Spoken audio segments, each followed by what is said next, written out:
નમસ્કાર, ગ્રોથ નાવ ન્યૂઝમાં આપનું સ્વાગત છે. હું છું આપની સાથે કિંજલ. હાલ મિડલ ઈસ્ટ યુદ્ધના કારણે અનેક દેશો આર્થિક સંકટનો સામનો કરી રહ્યા છે, પરંતુ વડાપ્રધાન નરેન્દ્ર મોદી દ્વારા 7 ઉપાયો આપવામાં આવ્યા છે. તેમના દ્વારા કહેવામાં આવ્યું છે કે સોનું ખરીદવાનું ટાળો, આ સિવાય પેટ્રોલ ડીઝલનો ઉપયોગ ઓછો કરો, તેમજ તેમના દ્વારા એવું પણ કહેવામાં આવ્યું છે કે જેમ બને એમ કાર શેરિંગ અને વર્ક ફ્રોમ હોમનો ઉપયોગ કરો. ત્યારે આ જ મુદ્દે આપણી સાથે ચર્ચા કરવા માટે જોડાઈ ચૂક્યા છે ભાજપના પ્રવક્તા ઉર્વેશ કંથારિયા. સીએ મયુર મોઢા જોડાઈ ચૂક્યા છે. જી ઉર્વેશભાઈ, હું આપને સવાલ કરવા માંગીશ. જે પ્રમાણે હાલ પીએમ મોદી દ્વારા કહેવામાં આવ્યું છે કે સોનું ખરીદવાનું ટાળવું જોઈએ, પરંતુ સરકાર એવું પણ કહી રહી છે કે આપણી જોડે પૂરતા પ્રમાણમાં જથ્થો છે. શું કહેશો આના વિશે?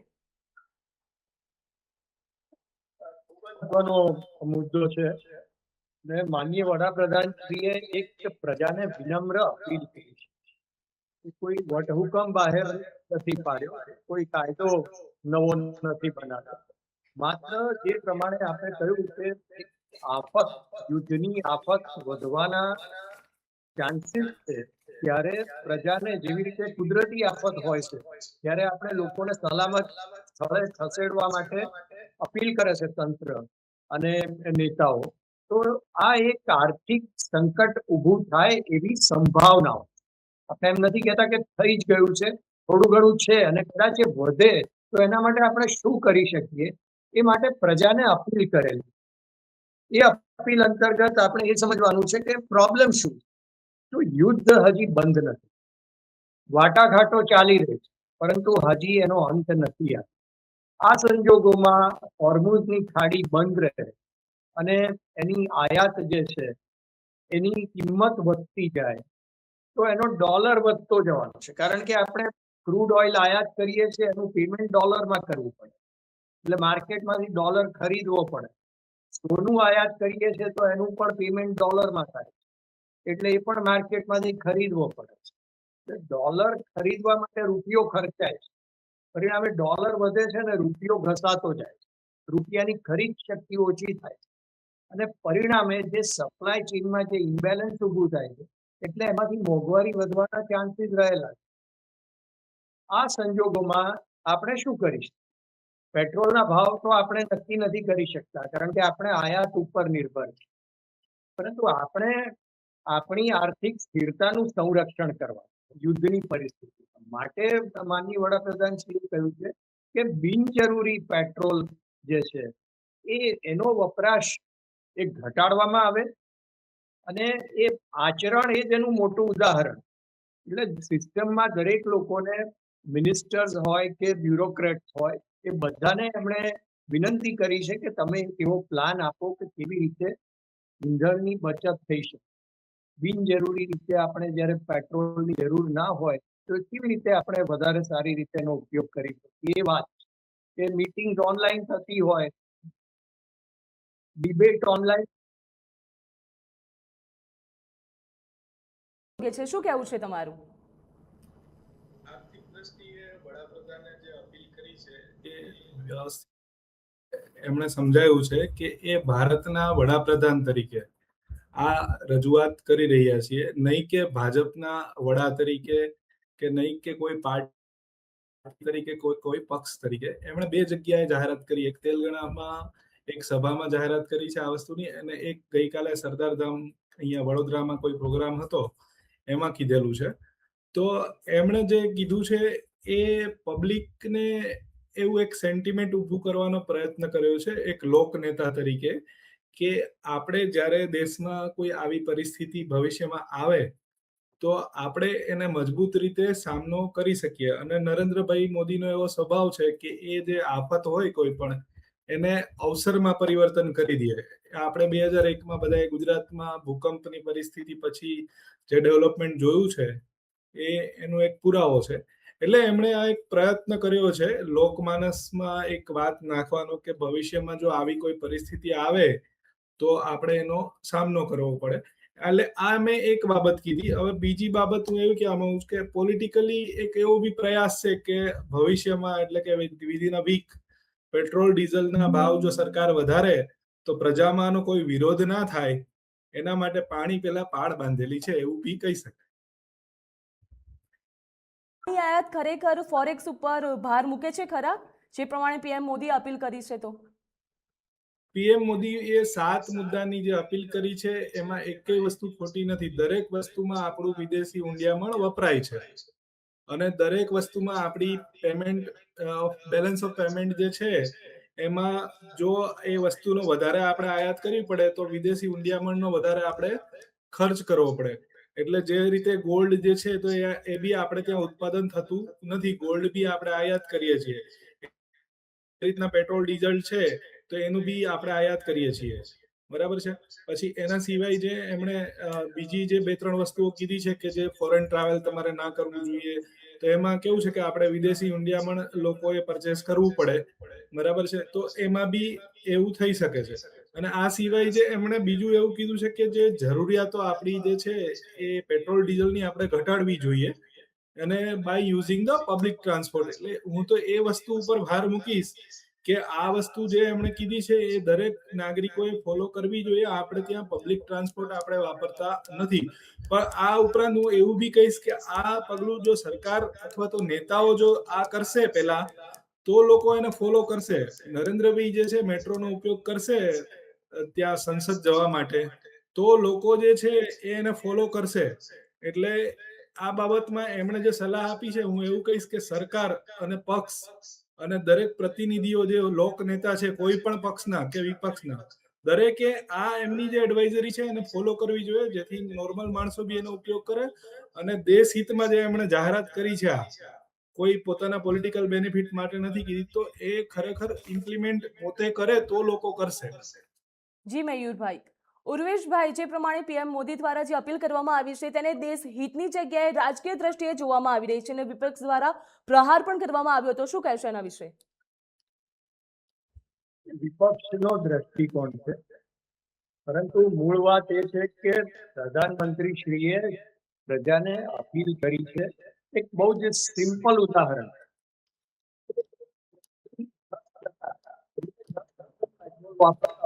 એમાંથી 1 લીટર ઓછું કરે, 10% વપરાશ ઓછો કરે તો 2 લાખ કરોડ ની આપણે બચત કરી શકીએ. એનું કારણ એ છે કે બચત કરીને કઈ બહુ મોટો આર્થિક ફેરફાર નથી થઈ જવાનો, પરંતુ એ સ્થિરતા ચોક્કસ આવશે. ભાવોમાં પણ સ્થિરતા આપણે જાળવી શકીએ. એના માટે એક દરેક વ્યક્તિ, કારણ કે ટીપે ટીપે સરોવર ભરે, એટલે માત્ર સરકારી લેવલે જ એનો કાપ મુકાય પરંતુ જનમાનસમાં એ વાત પહોંચે નહીં,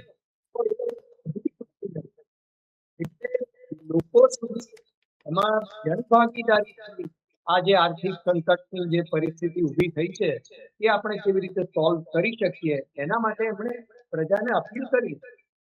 કે એમણે કઈ એવું કહ્યું નથી કે તમે પેટ્રોલ વાહન વાપરવાનું બંધ કરી દો કે તમે સોનું ખરીદવાનું બંધ કરી દો. બિનજરૂરી શબ્દ જે છે એ બિનજરૂરી, અનાવશ્યક પેટ્રોલ અને અનાવશ્યક સોનું એ અત્યારે રાષ્ટ્રહિતમાં નથી અને કોઈ નાગરિકના હિતમાં નથી. અને સ્થિરતા જાળવવા માટે બંને ઉપર અંકુશ લાવવો જરૂરી. મયુરભાઈ, જે પ્રમાણે હાલ અપીલ કરવામાં આવી છે તો ફરી એકવાર મિડલ ક્લાસ ઉપર આર્થિક બોજો વધશે, શું લાગે છે? ફરી એકવાર મિડલ ક્લાસ આર્થિક તંગીમાં આવી શકે છે? બેન, આમાં એવું કોઈ પ્રશ્ન મારા હિસાબે ઉભો થવાનો નથી કે એમણે જે જાહેરાત કરી છે એનાથી મિડલ ક્લાસને કઈ ઇફેક્ટ થાય. પણ જો આ જાહેરાત એમણે અત્યારે કરી છે એના પછી જે પેટ્રોલ ડીઝલની પ્રાઇસીસ જે છે એ વધારવામાં આવશે તો જરૂર આની અસર મિડલ ક્લાસ પર થશે અને એ તો થવાની જ છે. એટલે એ કોઈ પ્રશ્ન નથી. ઉર્વેશભાઈ, કોંગ્રેસના જે વિપક્ષના નેતા છે રાહુલ ગાંધી, તેમના દ્વારા કહેવામાં આવ્યું છે કે પીએમ મોદીએ કીધું છે કે વિદેશ પ્રવાસ ટાળો, પણ આગામી સમયમાં જોઈએ તો 5 દિવસ પીએમ મોદી વિદેશ પ્રવાસ માટે જઈ રહ્યા છે, તો વિપક્ષ દ્વારા આવો આકરો પ્રહાર કરવામાં આવ્યો છે, શું કહેશો? વિદેશ પ્રવાસની જે વાત છે, વડાપ્રધાન એ 140 કરોડ લોકોના હિતના પ્રતિનિધિ છે. એ હિતના ભાગરૂપે કોઈ પ્રવાસ એમને અનિવાર્ય લાગતો હોય તો કરે, અથવા તો એમને સિક્યોરિટીની જે આવશ્યકતાઓ હોય, પ્રોટોકોલની આવશ્યકતાઓ હોય, એના માટે દેશના વડાપ્રધાન તરીકે એમને જે સવલતો ઊભી થયેલી છે એ દેશ હિતમાં છે. એટલે એ રાહુલ ગાંધીજીનો દ્રષ્ટિકોણ પરંતુ મૂળ વાત એ છે કે આપણે વિદેશી હુંડિયામણ આપણે જેટલું બચાવીશું એટલું આપણે સારી રીતે આ સંકટમાંથી આપણે બહાર આવીશું. એના માટે આ અપીલ કરવામાં આવી છે અને ચોક્કસ મોદીજીનો જે રીતે જનમાનસ પર પ્રભાવ છે એનાથી ચોક્કસ આપણને એની અસરો પણ જોવા મળે. ઉર્વેશભાઈ, વિપક્ષ દ્વારા એવું પણ કહેવામાં આવ્યું છે કે સરકાર ઓઇલ આયાત ઉપર નિર્ભરતા ઘટાડવામાં નિષ્ફળ રહી છે, એના કારણે જ આવા પ્રકારની અપીલ કરવામાં આવી છે. આપણે 90% ઓઇલ આપણે આયાત કરવું પડે છે એ નક્કર સત્ય છે. હવે એ પરિસ્થિતિમાં આપણે ઓલ્ટરનેટિવ એનર્જી ઉપર પણ આપણે શિફ્ટ થઈ ગયા. ઇલેક્ટ્રિકલ વ્હીકલ્સનો પણ જે પ્રમાણે વ્યાપ વધી રહ્યો એ માનનીય મોદીજીનો જ ઇનિશિયેટિવ છે અને આપણે જોઈએ છે કે કેવી રીતના ઇલેક્ટ્રિક વ્હીકલ્સનો વ્યાપ વધતો જાય છે. એ જ પ્રમાણે અન્ય ક્ષેત્રોમાં ઉર્જાના અન્ય ક્ષેત્રોમાં પણ આપણે કેવી રીતે વૈકલ્પિક ઉર્જા દ્વારા આપણે આપણું કામ ચલાવી એ માટે પણ સઘન પ્રયત્ન છે. 25% વીજળી આપણે વૈકલ્પિક ઉર્જાથી અત્યારે ઉત્પાદન કરીએ. આ બધા પ્રયાસો છે એ સાચી દિશામાં થતા પ્રયાસ છે. એ માત્ર કોઈ ઓઇલ લોબીની સામે છીએ કે ગોલ્ડ લોબીની સામે છીએ કે આમ લોબીની સામે. દરેક વસ્તુની યોગ્ય જરૂરિયાત છે પરંતુ એ યોગ્યતાને લીધે આડઅસર શું થાય એમાંથી આપણે કેવી રીતે બચાવીશું, આગળનો માર્ગ શું હોય છે એ બહુ સીધી સરળ ભાષામાં એમણે લોકોને કર્યું છે. એને આનું અર્થઘટન જુદી જુદી રીતે થઈ શકે, દરેકના દ્રષ્ટિકોણ છે ને એ સન્માનિત દ્રષ્ટિકોણ, પરંતુ મૂળ વાત કે આપણે બધી આયાત જે છે એ ડોલરમાં કરવી પડે છે ચૂકવણી કરીને ને એના વિદેશી હુંડિયામણ ખરીદવા માટે આપણો ઉપયોગ ખર્ચાય છે, ઘસાય છે. જી એ ઉર્વેશભાઈ. વાતને મયુરભાઈ, જે પ્રમાણે વડાપ્રધાન દ્વારા અપીલ કરવામાં આવી કે તમે ઈંધણનો બચાવ કરો, જો આપણે ઈંધણનો બચાવ કરશું તો જે આપણો દેશ છે તે આર્થિક સંકટથી બચી શકશે. ઈંધણના બચાવથી આવું શક્ય છે ખરું? શું કહેશો? આવું શક્ય છે ઈંધણના બચાવથી. એનું કારણ શું છે કે આપણે જે રીતે ઉર્વેશભાઈએ કીધું એ રીતે કે 80 થી 90% આપણે દરેક વસ્તુ જે ઈંધણને લગતી જે જરૂરિયાત છે આપણી એ આયાત દ્વારા પૂરી કરીએ છીએ. સિવાય કે નેચરલ ગેસ એલએનજી જે છે એમાં થોડું ઘણું આત્મનિર્ભર આપણે ધીમે ધીમે થશું. તો એ જે છે એમાં જો આપણે ત્યાં પેટ્રોલ ડીઝલ જે છે એ સિવાય એલપીજી જે છે એને બદલે આપણે જો એલએનજી તરફ ઇન્ડસ્ટ્રીઝ બી વળે તો શું થશે કે આપણે જે ઇમ્પોર્ટ બિલ છે આપણું એનું એ વિદેશી હુંડિયામણમાં આપણું ઇમ્પોર્ટ બિલ એને લીધે ઘટી શકે. હવે એ રાતોરાત કંઈ ઘટી જવાનું નથી કે આ જે લોકો જે છે જરૂરિયાત માટે પેટ્રોલ ડીઝલ જે છે વાપરે છે એના માટે તો પબ્લિક ટ્રાન્સપોર્ટ એમણે વાપરવો જોઈએ એવું એમણે કીધું છે. અને આ સિવાય હમણાં મેં એક સીઆઈઆઈના કાર્યક્રમમાં આપણા જે પેટ્રોલિયમ મિનિસ્ટર છે હરદીપસિંહ પુરી એમને સાંભળ્યા તો એમણે ઇન્ડસ્ટ્રીને એવું રિક્વેસ્ટ કરી છે કે એલપીજી થી એલએનજી તરફ જો ઇન્ડસ્ટ્રી લોકો જાય યુઝમાં, જે ઇન્ડસ્ટ્રીયલ યુઝમાં એલપીજી વપરાય છે તો આપણું જે છે એને લીધે બી થોડું ઇમ્પોર્ટ બિલ ઘટી શકે. એટલે ઓવરઓલ જે છે એ મારા હિસાબે આનાથી ઘટી શકે એમ છે પણ લાંબા ગાળે એની અસર દેખાય. અને બીજું કે પ્રધાનમંત્રી જ્યાર સુધી અત્યારે આવી પરિસ્થિતિ છે, હોર્મુઝની ખાડી બંધ છે અને આયાત નિકાસની સપ્લાય ચેનને અસર થઈ છે, એટલા સમય પૂરતું આવી રિક્વેસ્ટ કરી છે. એટલે લિમિટેડ પીરિયડ માટે એમણે અપીલ કરી છે લોકોને. પણ લોંગ ટર્મ બી જો આવું કરે પબ્લિક આપણી તો આપણે પબ્લિક ટ્રાન્સપોર્ટ વાપરીએ તો આપણે લાંબા ગાળે આપણું જે છે ઇમ્પોર્ટ બિલ ઘટી શકે એમ છે. પરંતુ એ દરેક વસ્તુ મેં ફરીથી એ જ રિપીટ કરીશ કે લોકો જે છે એ કોઈ એના જે હોય એને ફોલો કરતા હોય છે, હીરો હોય એને. તો નરેન્દ્ર મોદી ખરેખર આપણા હીરો છે, લોકનેતા છે. તો એમણે કોઈ એવી વસ્તુ અથવા તો દરેક નેતાઓએ કોઈ એવી વસ્તુ આમાં કરવાની જરૂર છે કે જેથી કરીને લોકો એમને ફોલો કરે. હોર્મુઝનો જે સંકટના કારણે તેલની આયાતમાં કેટલા ટકા ઘટાડો નોંધાયો છે, અંદાજે શું કહી શકો છો? મારી પાસે એક્ઝેક્ટ કોઈ અત્યારે એ ફિગરો નથી એટલે હું તમને એક્ઝેક્ટ નહીં કહી શકું, પણ આપણા દેશમાં અને વર્લ્ડમાં જે ઓઇલની સપ્લાય થાય છે ટોટલ એમાંથી 20% જે ઓઇલની સપ્લાય જે છે એ હોર્મુઝ ખાડી દ્વારા થાય છે. એટલે આપણું જે ઓઇલનું જે ઇમ્પોર્ટ થાય છે અને આપણી જે ગેસની રોજની જરૂરિયાત છે એ બધી જરૂરિયાતમાંથી 20% જે છે એ હોર્મુઝ તરફથી આપણે એ ખાડીથી પસાર થઈ અને આપણા દેશમાં આવે છે. એટલે જે ઉત્પાદન આપણે ત્યાં 24 રિફાઇનરીઓ છે, એના સિવાય ગેસ માટે જે આપણે રોજના 90,000 ટનની જરૂરિયાત છે રોજના. તો જ્યારે વચ્ચે આવ્યું હતું કે એક બે આપણા જહાજો ત્યાંથી ઈરાનમાંથી પસાર થવા દીધા, તો એ લગભગ 46,000 ટનનું હતું. તો એ અડધા દિવસની જ આપણી જરૂરિયાત છે. તો હવે એકચ્યુઅલી આપણે ત્યાં રોજ 90,000 ટનની જરૂરિયાત છે. તો સરકાર પાસે હમણાં જ મેં એક ફિગર આવ્યો કે 76 દિવસની આપણી પાસે સંગ્રહ છે, પુરવઠો છે. એવું નથી કે આપણે કાલ સવારે ખાલી થઈ જશે પેટ્રોલ, ડીઝલ કે એલએનજી. આપણે ત્યાં જે સરકારી નિયમ અને જે ઇન્ટરનેશનલ પુરવઠો જે રાખવો જોઈએ કોઈ પણ દેશે અમુક પરિસ્થિતિઓને સામનો કરવા માટે, એ રીતનો સંગ્રહ છે.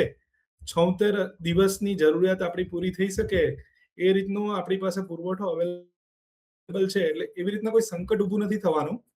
પરંતુ સરકારે એવો પ્રયત્ન કર્યો છે કે લોકો જો આ બાબતમાં બી અવેરનેસ કેળવે તો શું થાય કે ભવિષ્યમાં આ જરૂરિયાત આપણી જે ઘટાડી શકાય અને આત્મનિર્ભરતા તરફ આપણે આગળ વધી શકીએ ઇલેક્ટ્રિક વ્હીકલ વાપરીને. એવું છે કે હાલ જે વૈશ્વિક અનિશ્ચિતતા ચાલી રહી છે તે ભારત માટે ખતરા સમાન નથી, પરંતુ પીએમ મોદી દ્વારા 7 ઉપાયો આપવામાં આવ્યા છે. શું કહેશો? એ વિપક્ષનો દ્રષ્ટિકોણ છે. યુદ્ધની પરિસ્થિતિની સીધી અસર આપણે જોઈએ છીએ કે યુદ્ધના પહેલા લગભગ ફેબ્રુઆરીમાં એક બેરલ એ લગભગ $65 હતો ભાવ. એ પછી યુદ્ધ દરમિયાન $140 સુધી પહોંચી ગયો અને હાલમાં 105 અને $110 વચ્ચે. આપણે રોજનું 55 લાખ બેરલ ઓઇલ ઇમ્પોર્ટ કરીએ રોજનું, અને આપણો વપરાશ વધતો જાય. હવે આપણે સપ્લાય તો આપણે 30-40 દેશો પાસેથી આપણે લઈએ. હોર્મુઝની ખાડીનો પ્રશ્ન છે જ કે 20% ત્યાંથી આવે, પરંતુ બીજેથી પણ આવે. સપ્લાય તો આપણે કોઈક રીતે મેનેજ કરી રહ્યા, પણ પ્રાઇસ આપણે મેનેજ નથી કરી. પ્રાઇસ $105 થાય, $125 થાય, ત્યારે જે ઓઇલ કંપની અહીંયા જે ઓઇલ ઇમ્પોર્ટ કરીને રિફાઇન કરીને માર્કેટમાં વેચે છે, એ લોકોના ઉપર કોસ્ટ પ્રેશર વધતું જાય, એમને નુકસાન કરવું પડે. નુકસાનની એક મર્યાદા હોય, એટલે એ લોકોને નુકસાન વધુ થાય એના કરતા ભાવ વધારવા પડે એ પરિસ્થિતિ ઊભી થાય. એના કરતા આપણે ડિમાન્ડ પ્રેશર જે છે એ થોડું હળવું કરી અને પ્રાઇસ સ્ટેબિલિટી આપણે જાળવી રાખીએ કે વધારે પ્રાઇસ ના થઈ જાય, પાછી $125 ના થઈ જાય, $150 ના થઈ જાય. એ આપણી પ્રાથમિકતા. કારણ કે પેટ્રોલ વગર આપણે ચાલવાનું નથી. આખું અર્થતંત્ર પેટ્રોલના આધારે ચાલે છે, ડીઝલના આધારે ચાલે છે. આપણે વૈકલ્પિક ઉર્જા છે, પરંતુ એ હજી સિમ્બોલિક ધોરણે. તો અનિવાર્યતા છે પેટ્રોલ, એ આપણે સ્વીકારીએ, પરંતુ એના ભાવ નિયંત્રણમાં રહે એના માટે આપણે આપણી જે ડિમાન્ડ છે એને આપણે કેવી રીતે કંટ્રોલ કરી શકીએ છીએ, એ સૌથી મહત્વની વાત છે.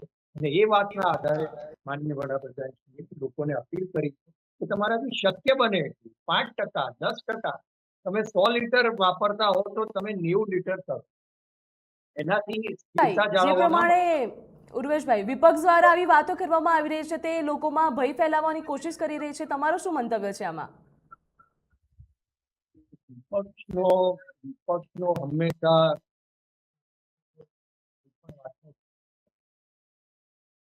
ખાસ કરીને મોદીજીનો વિરોધ.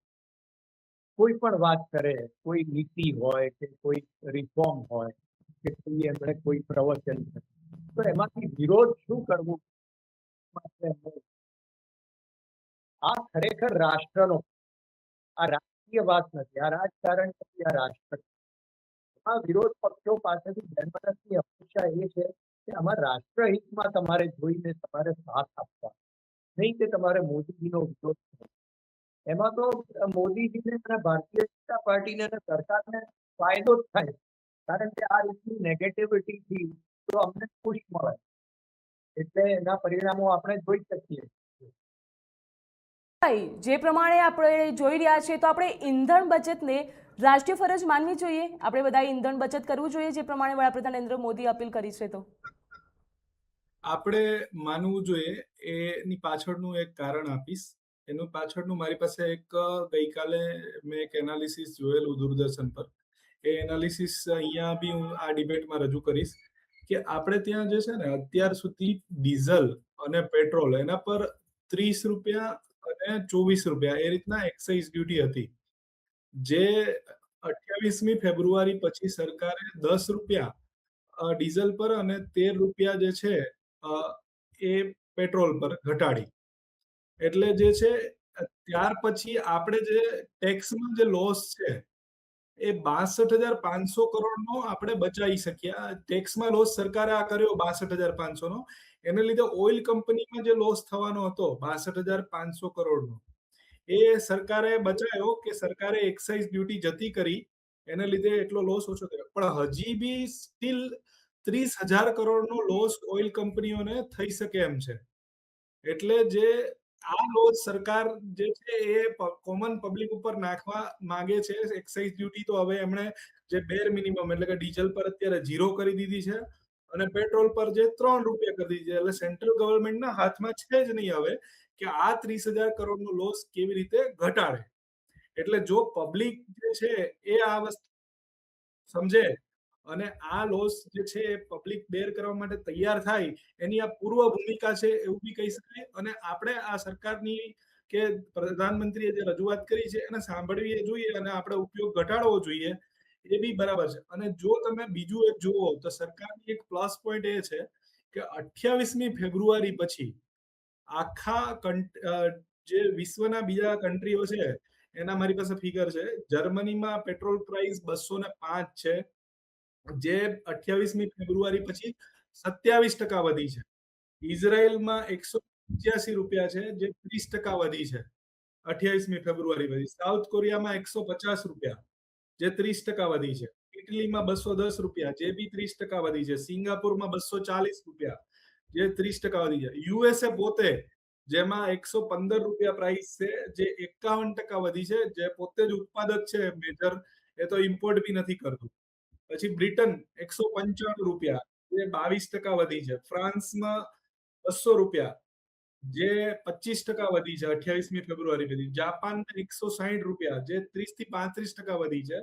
અને આપણે ભારત એમાં 95 રૂપિયા 28મી ફેબ્રુઆરી, 0% વધારો. એટલે સરકારે અત્યાર સુધી આપણા પર બોજ આવવા દીધો નથી. તો હવે આપણે બી આપણી ફરજ સમજીને આપણે સરકાર ઉપર બોજ જે છે આ અત્યારે 30,000 કરોડનો જે પીએસયુ છે આપણી બધી ઓઇલ કંપનીઓ, એટલે કે સરકારી કંપનીઓ છે, એટલે બોજ તો સરકાર ઉપર જ આવશે. તો સરકાર એવું નથી ઈચ્છતી કે જે મનમોહનસિંહ ગવર્મેન્ટમાં જે પેટ્રોલ બોન્ડ કે ઓઇલ બોન્ડ બહાર પાડી અને આ જે ઘટ છે એને સર્વ કરવા નથી માંગતી. પણ સરકાર જે છે પ્રયત્ન કરી છે કે આ ભાવ વધારો કરશે પેટ્રોલ ડીઝલમાં, અથવા તો આવી રીતના એક અપીલ કરી અને જો લોકો ખરીદીમાં નિયંત્રણ લાવે અને આનાથી થોડી બચત થઈ શકે લોસમાં, એવો પ્રયત્ન છે. એટલે આપણે સપોર્ટ કરવો જોઈએ. તો આપણે એ પણ વાત કરવી છે કે સોલાર એનર્જી લાંબા ગાળાનો ઉકેલ બની શકે છે ખરા? સોલાર એનર્જી ઉપર શું કહેવું છે તમારું? સોલાર એનર્જી લાંબા ગાળાનો ઉપાય બની જ શકશે ભવિષ્યમાં. એ જ આખો વ્હીકલ ને બધા જે છે એ એના આધારિત જ ચાલવા જોઈએ અને સૂર્ય એનો ઉપયોગ આપણે મેક્સિમમ વધારવો જોઈએ. એકચ્યુઅલી 2010માં ઇમ્પ્લિમેન્ટ કરવામાં આવ્યું છે અને 2030માં વ્હીકલમાં ટાર્ગેટ હતો ઈ વ્હીકલનો, જે કદાચ અચીવ થશે કે નહીં અત્યારે બી આપણે બહુ મંથરા ગતિએ એમાં ચાલી રહ્યા છીએ. પરંતુ ખરેખર ઈ વ્હીકલ ની દિશામાં સરકારે આગળ વધવું જોઈએ, જેથી કરી અને આપણા જેવા દેશ કે જેમાં મોટું બધું ઇમ્પોર્ટ બિલ છે પેટ્રોલ ડીઝલનું, તે ખરેખર એમાં 50% તો ઘટાડો કરી શકાય જ છે. મયુરભાઈ, હાલ અનેક દેશોમાં આર્થિક સંકટનો સામનો કરી રહ્યા છે. હાલ જોવા જઈએ તો તે પ્રમાણે હાલ આપણે આયાત ડ્યુટી ઘટાડીએ તો આપણા દેશને ફાયદો થશે ખરા?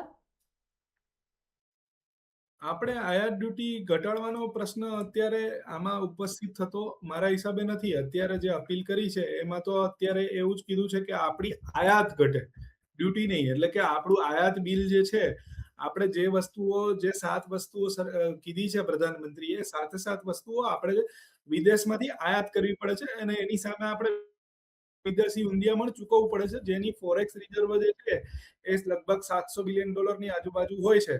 તો આપણી ફોરેક્સ રિઝર્વ ડાઉન ના થાય અને આપણું બેલેન્સ ઓફ પેમેન્ટ બગડે નહીં, એના માટે સરકારે અત્યારે એવું પ્રયત્ન કર્યો છે કે આપણે બિનજરૂરી આ વસ્તુઓ જે આયાત કરવી પડે છે, કમ્પલસરી જરૂરિયાત છે, એ તો સરકાર કરશે જ, પરંતુ આપણે એ વસ્તુ જે જરૂરી ના હોય એનો ઓછો ઉપયોગ કરવો, એવું એક કીધું છે. ઉર્વેશભાઈ, હાલ જે પ્રમાણે આપણે વાત કરી તો વિપક્ષ દ્વારા માત્ર સરકારની ટીકા જ કરવામાં આવી છે અને તેઓ તેમનાથી સંતુષ્ટિ માને છે, તો વિપક્ષને તમે શું કહેવા માંગશો? વિપક્ષને અમારી એ જ નમ્ર વિનંતી છે કે આ રાષ્ટ્ર સામે ઉભી એક સંકટની સંભાવના, એમાં એમના સહકારની આવશ્યકતા. ટીકાના સ્થાને છે, ટીકા લોકતંત્રમાં જરૂરી છે, પણ જ્યારે સહકાર રાષ્ટ્ર હિતમાં સહકારની આવે ત્યારે માત્ર ટીકા ઉપર ફોકસ રાખવું એ વિપક્ષ પાસેથી બુદ્ધિમાન પણ એટલું શીખવો નથી. બીજી વાત સ્થિરતા ભાવની આપણે પેટ્રોલ ભાવ યુદ્ધ સમયમાં પણ 95 એ તો ખરું, પરંતુ છેલ્લા 5 વર્ષનો પણ આપણે ટ્રેક કર્યું તો 2021 જ્યારે યુક્રેન અને રશિયાનું યુદ્ધ ત્યારે જે પેટ્રોલના ભાવો તેમ છતાં આપણે 95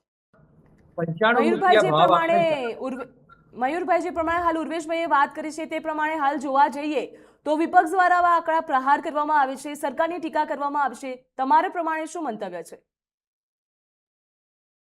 વિપક્ષ જે છે સરકારની ટીકા કરે છે એનું એકમાત્ર કારણ છે કે સરકાર જે જાહેરાત કરી એના પછી, જ્યારે જાહેરાત કરી એના પછી મોટી રેલીઓ યોજી 2-3 જગ્યાએ, પણ એ સરકાર જે છે એ શોર્ટ ટર્મ આ અપીલ પ્રધાનમંત્રીએ જે છે એ અપીલ શોર્ટ ટર્મ માટે નથી કરી. આ જે છે એ લોંગ ટર્મ વિઝનથી એમણે અપીલ કરી છે. એટલે વિપક્ષ જે છે એનો વિરોધ કરશે અને વિપક્ષે, હું તો એવું કહું છું કે પોઝિટિવ વિરોધ કરી અને વિપક્ષે બી આ પ્રધાનમંત્રીની વાત માની અને આ બધી વસ્તુઓનો ઉપયોગ પોતે વિપક્ષે ઘટાડવો જોઈએ, જેથી કરીને સત્તા પક્ષના લોકો બી સમજે આને અને સત્તા પક્ષના લોકો બી જે અત્યારે પબ્લિક વ્હીકલ કે પબ્લિક ટ્રાન્સપોર્ટનો ઉપયોગ કરતા થાય એવું એમને અને આ જે સરકાર આપણે વડાપ્રધાને કીધું છે એનો એવી રીતે ઉપયોગ કરવો જોઈએ. મયુરભાઈ, ચોક્કસથી જે પ્રમાણે હાલ દેશ હિતની વાત ચાલી રહી છે ત્યારે આ મુદ્દે રાજકારણ કરવું કેટલું યોગ્ય, તમારો મંતવ્ય શું કહેશો આ વિશે? આ મુદ્દે રાજકારણ કરવું ના જોઈએ એનું એક જ માત્ર કારણ છે કે પ્રધાનમંત્રીએ જ્યારે મંચ પરથી 2 જગ્યાએ કીધું છે ત્યારે એમણે ભાજપ વતી વાત કરી નથી, દેશના વડાપ્રધાન તરીકે વાત કરી છે એમણે, અને એક વ્યક્તિગત રીતે એમણે વાત કરી છે કે આ વસ્તુઓ જે છે આપણે ધ્યાનમાં રાખીએ તો આપણા દેશનો વિકાસમાં જે અત્યારે ઇમ્પોર્ટ બિલ વધે અને એને લીધે તકલીફ થઈ રહી છે, વિકાસની ગતિ આપણી ઘટે નહીં, એના માટે એમણે એક નાગરિક તરીકે અપીલ કરી છે. એટલે આમાં અને રાજકીય દ્રષ્ટિએ ના જોવું જોઈએ. અને બીજું કે ગઈકાલે જે અહીંયા વડાપ્રધાને જે સરદારધામમાં કે સરદાર પટેલ વાળા પ્રોગ્રામમાં જે વાત કરી, એવી એક ફેમિલી મેમ્બર તરીકે લોકો પાસેથી એમણે અપેક્ષા રાખી. ગોલ્ડની બાબતમાં એમણે એવી ક્લેરિટીથી કીધું, પટેલનો પ્રોગ્રામ હતો અને એમાં એવું ગોલ્ડની બાબતમાં એમણે કીધું કે આપણે જે છે સોનું ખરીદવું ના જોઈએ 1 વર્ષ સુધી. તો પર્સનલ અપીલ છે આ અને રાજકીય દ્રષ્ટિએ ના જોવી જોઈએ, પરંતુ જો આનો સરકાર છે રાજકીય દ્રષ્ટિએ ઉપયોગ કરે અને એવું વાતાવરણ ઊભું કરે કે પછી આમાં જો સરકાર જો ભાવ વધારે 2-4 દિવસમાં તો ખરેખર આ રાજકીય પ્રવૃત્તિ છે એવું માની શકાય, પરંતુ જો સરકાર સ્ટેબલ રાખશે 95 રૂપિયા તો વિરોધ પક્ષ પાસે કોઈ જ જવાબ નહીં હોય આનો, એટલે વિરોધ પક્ષે સમજી વિચારી અને આનો વિરોધ કરવો જોઈએ. ઉર્વેશભાઈ, રાહુલ ગાંધી દ્વારા એવું કહેવામાં આવ્યું છે કે કોંગ્રેસના સમયે પેટ્રોલ અને ડીઝલના ભાવ એકદમ ઓછા હતા, જ્યારે હાલ પેટ્રોલ અને ડીઝલના ભાવ વધારે જોવા મળી રહ્યા છે, શું કહેશો? કોંગ્રેસના સમયમાં પેટ્રોલના ભાવ સતત વધતા રહ્યા. ત્યારે ભાજપના છેલ્લા 5 વર્ષમાં જ્યારે સમગ્ર વિશ્વમાં આફતોની સમસ્યાઓ બધી વધતી જાય, યુક્રેન રશિયા યુદ્ધ થયું, એસ્પેશિયલ ક્રાઇસિસ થઈ, એ સંજોગોમાં પણ ભારતીય જનતા પાર્ટીની સરકાર છેલ્લા 5 વર્ષમાં એક પણ નવા પૈસાનો વધારો પેટ્રોલના ભાવમાં કર્યો નથી. એ બતાવે છે કે શું ફરક. બીજી વાત કે જે વિદેશ મૂલ્યાંકનની બચતની, જે અનાવશ્યક ખર્ચ ઉપર આપની વાત, એ અત્યારે રાષ્ટ્ર માટે નથી. કારણ કે આપણે પેટ્રોલ ખરીદવું પડે છે અને એની કિંમત મેં અગાઉ પણ કહ્યું જરૂરત નથી. એટલે જેટલો આપણો વપરાશ જે છે એના પર થોડું નિયંત્રણ લાવ્યું તો આપણે વિદેશી મૂલ્યમાં બચત કરી અને આપણી ઇમ્પોર્ટ કોસ્ટ થોડી ઓછી કરે તો આપણે ભાવોની સ્થિરતા કરીએ.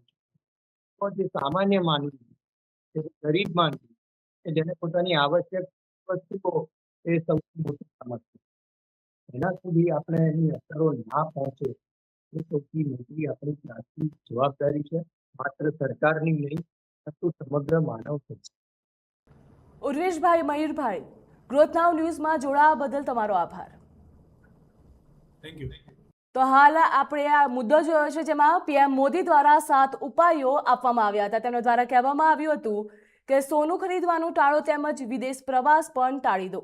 આ સિવાય જો વાત કરીએ તો સરકાર દ્વારા એવી પણ અપીલ કરવામાં આવી હતી કે સરકાર જોડે બધો જથ્થો પૂરતા પ્રમાણમાં છે, પણ હાલ વૈશ્વિક સ્તરે આર્થિક સંકટનો લોકો સામનો કરી રહ્યા છે, તો એવો સંકટનો સામનો ભારતને ન કરવામાં આવે એના માટે પીએમ મોદી દ્વારા આ 7 ઉપાયો આપવામાં આવ્યા છે. હાલ બસ આટલું જ. વધુ માહિતી અને સમાચાર માટે આપ જોતા રહો ગ્રોથ નાઉ ન્યૂઝ. નમસ્કાર.